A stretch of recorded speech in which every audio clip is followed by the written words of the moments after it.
السلام علیکم ورحمۃ اللہ وبرکاتہ۔ ہم انڈرسٹینڈنگ میڈیکل کے حوالے سے لیکچرز ریکارڈ کر رہے ہیں۔ یہ ہمارا سیکنڈ ایئر کے لیے تھرڈ لیکچر ہے۔ پچھلے 2 لیکچر آپ کو مل گئے ہوں گے، اگر نہیں ملے تو انشاءاللہ آپ کو مل جائیں گے۔ ہم نے اپلوڈ کیے ہوئے ہیں، وہ اپلوڈ ہو چکے ہیں۔ اس سے پہلے جو ہم نے بڑے لیکچر اپلوڈ کیے تھے وہ اپلوڈ نہیں ہو سکے تھے، وہ ضائع ہو گئے، ہمیں دوبارہ ریکارڈ کرنے پڑے۔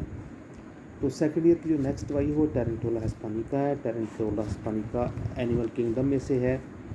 تو جب ہم یہ بات آپ کو بتائے تھے تو اینیمل کنگڈم کے جو ہم نے ٹریٹس آپ کو بتائے ہیں تھوڑے تھوڑے مختصر، اور ہم آگے بتاتے رہیں گے تو آپ ان کو ذہن میں رکھیے گا، وہ آپ کسی بھی جگہ پہ ان میں فٹ کرتی رہیں گے۔ ٹیرنٹولا ہسپانیکا کی جو سب سے بڑی علامت ہے، اس دوا کی تمام علامات سے ہسٹیریا نظر آتا ہے، بے چینی، بے آرامی، ہر وقت حرکت، کوئی نہ کوئی کام کرتا رہے تاکہ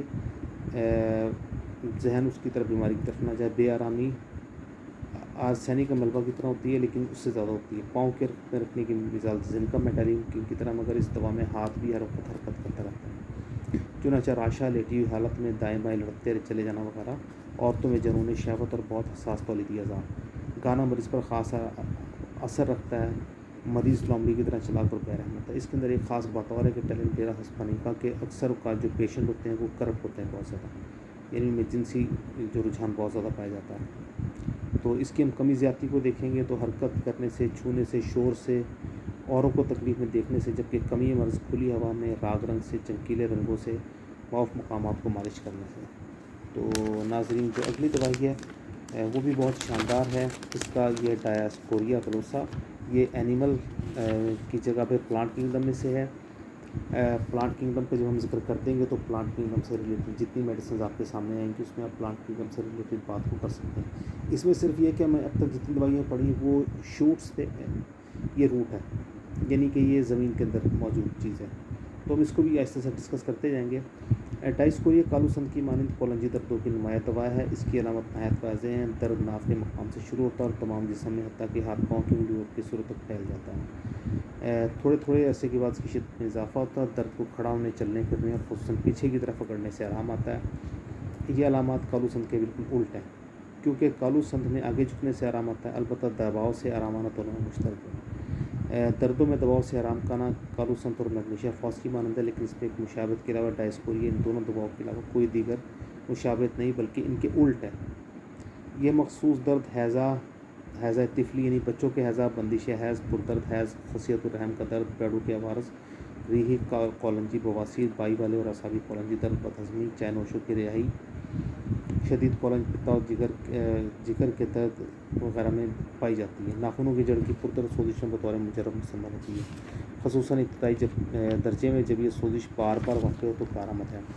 رات کو بکثرت احتلام کا ہونا، تمام رات عورتوں کے واضح نمایاں خواب آتے رہنا، رات میں 2-3 مرتبہ احتلام ہونا، تو اس میں مدر ٹیچر اس کا بہت اچھا کام کرتا ہے۔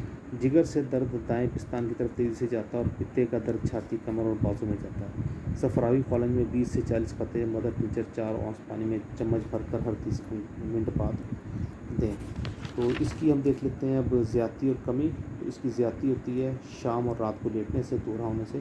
کمی مرض ہوتی ہے سیدھا کھڑا ہونے سے، کھلی ہوا میں پھرنے سے، دباؤ سے۔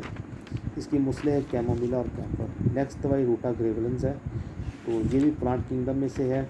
تو پلانٹ کنگڈم کی جتنی بھی علامتیں ہوں گی اس کے اندر آئیں گی۔ تو روٹا کی جو گائیڈنگ سمٹمز ہیں اس دوا کی عام شکل و صورت ڈرگ اسٹاک سے ملتی ہے، یعنی تمام جسم دکھتا ہے، تکالیف سرد مکتوب موسم میں پیدا ہوتی ہیں اور بڑھتی ہیں، حرکت سے آرام آتا ہے، مگر اس کی خاص علامت کلائی کے ٹک اور ٹخنوں کے جوڑوں کے متعلق ہے۔ روٹا کا نمایاں اثر کلائی کے جوڑ اور ٹخنے کے جوڑ پر ہے۔ ان جوڑوں میں درد اور کڑاہٹ ہوتی ہے۔ ہڈیوں کی چوٹ میں روٹا کا اکثر کامیاب دوا ہے۔ آنکھوں کی دکھن اور کمزوری، جبکہ اس کا سبب کثرت مطالعہ ہے، خراب روشنی میں عرصے تک پڑھنا، باریک کام اور آنکھیں تھکی ہوئی، پردرد اور آگ کی مانند جلتی ہیں، مفت کا باہر نکل آنا، آگے جھکنے سے، بوجھ اٹھانے اور پخانہ پھرتے وقت، وضع حمل کے بعد مفت کا باہر نکل آنا یعنی کہ اینس کا۔ اس کی جو زیادتی ہے وہ لیٹنے سے، ٹھنڈے مکتوب موسم میں، تو ظاہر اس کی کمی اس سے الٹ ہوتی ہے۔ مسئلہ اس کا کیمفر ہے، جبکہ معاون کلکیریا فاس ہے۔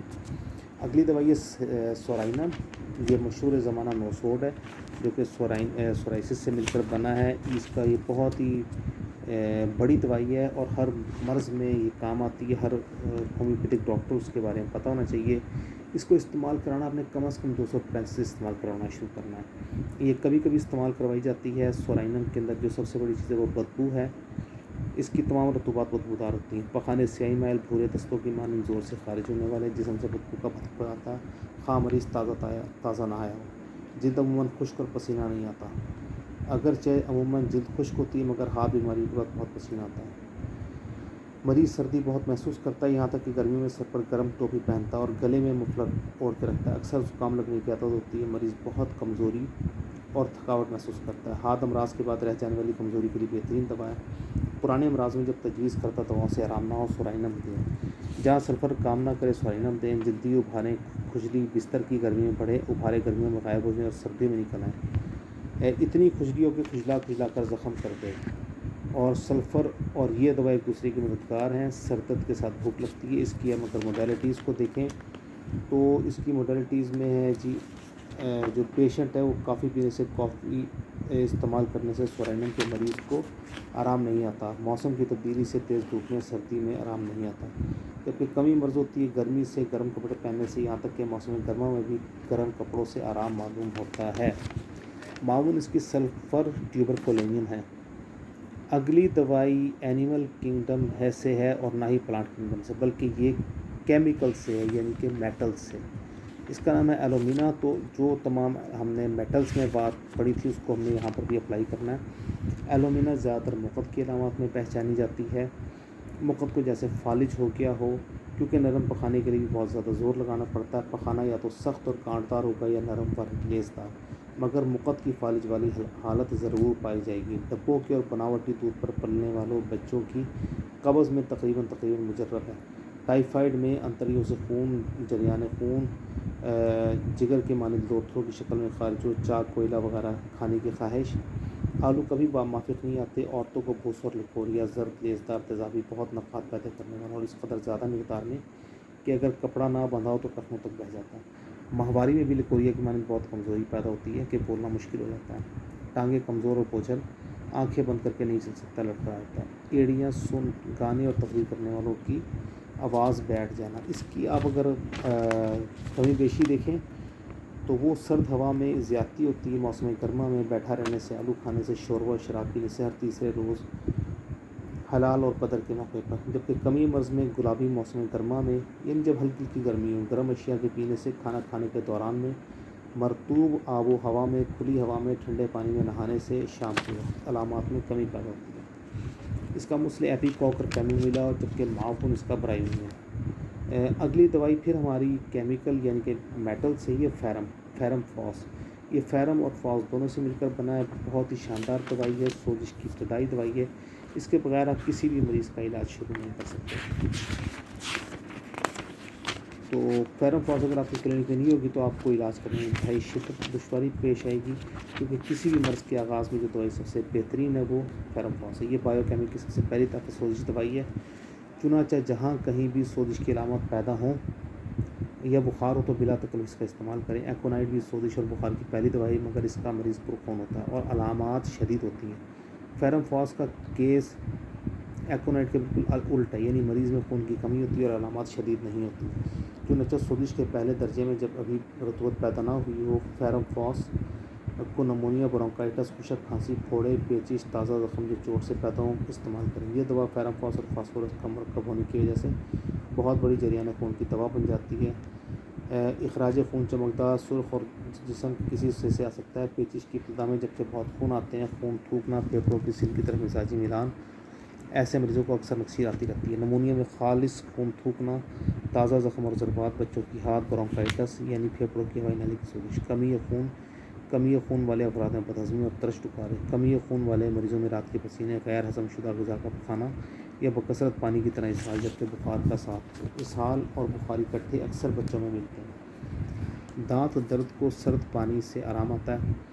سر درد کو سرد چیز لگانے سے آرام آتا ہے. رات کو خواب میں پیشاب کا نکل جانا، چھوٹی پوٹینسیاں اور رات کو دوا دینے سے بے خوابی کی شکایت ہوتی ہے. اونچی پوٹینسیوں میں بے خوابی کو دور کرتی ہے. تو اس کی کمی زیادتی کو ہم دیکھیں تو زیادتی مرض ہوتا ہے شب کو، یعنی کہ رات کو 4 سے 6 بجے صبح. چھونے سے، ہلنے جلنے، حرکت کرنے سے، دائیں طرف جانے سے بھی زیادتی مرض ہوتی ہے. جبکہ کمی مرض جو ہوتی ہے وہ سرد تکمیج سے. یعنی ٹھنڈے پانی کی ٹکور کرنے سے اس کی علامت کے اندر کافی زیادہ فرق پڑ جاتا ہے۔ تو اب ناظرین ہم اگلی پوسٹ کی طرف چلتے ہیں۔